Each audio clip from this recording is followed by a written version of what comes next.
Si le Maroc a joué un rôle d'une importance capitale en vue d'un retour de la paix en Libye, qu'est-ce qui explique que le Royaume ne participe pas à la grande conférence de Berlin sur la crise libyenne qui s'ouvre aujourd'hui? En tout cas, le Royaume a exprimé son profond étonnement quant à son exclusion de cette rencontre. Le Maroc ne comprend ni les critères ni les motivations qui ont présidé au choix des pays participants à cette réunion.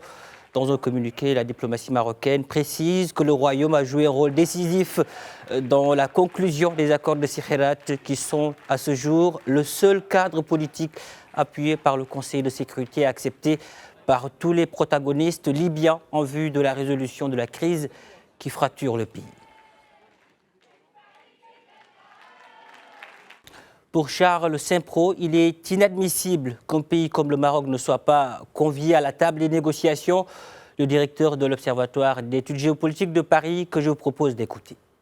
Alors il est consternant de constater qu'un acteur régional majeur est écarté de la conférence qui va se réunir à Berlin sur la Libye.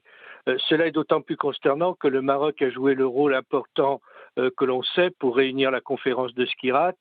Cette conférence a conduit à un accord en juillet 2015. Or, l'accord de Skhirat reste le seul cadre politique appuyé, il faut le souligner, par le Conseil de sécurité des Nations Unies, accepté par tous les protagonistes libyens en vue de la résolution de la crise dans ce pays maghrébin.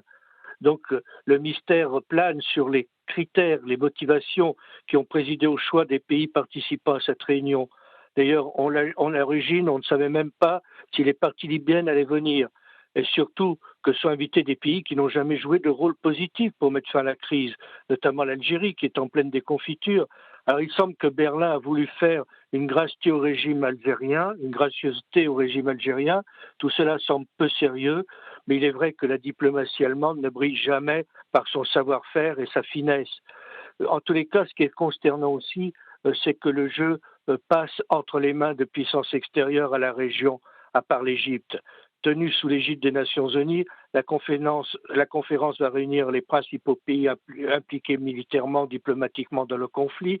Alors, outre l'Égypte, il y aura la France, l'Italie qui fait semblant d'exister, la Russie, la Turquie qui sont des acteurs majeurs, ou encore les Émirats arabes unis, sans parler d'ailleurs du Congo, on se demande ce qu'il vient faire ici. L'Union européenne qui n'existe pas sera présente également. En revanche, la Tunisie, qui est la première concernée, n'est pas invitée, pas plus que certains pays africains proches, ou bien sûr que le Maroc. Et pourquoi pas Qatar, qui est aussi un acteur dans l'affaire libyenne. Tout cela semble peu sérieux.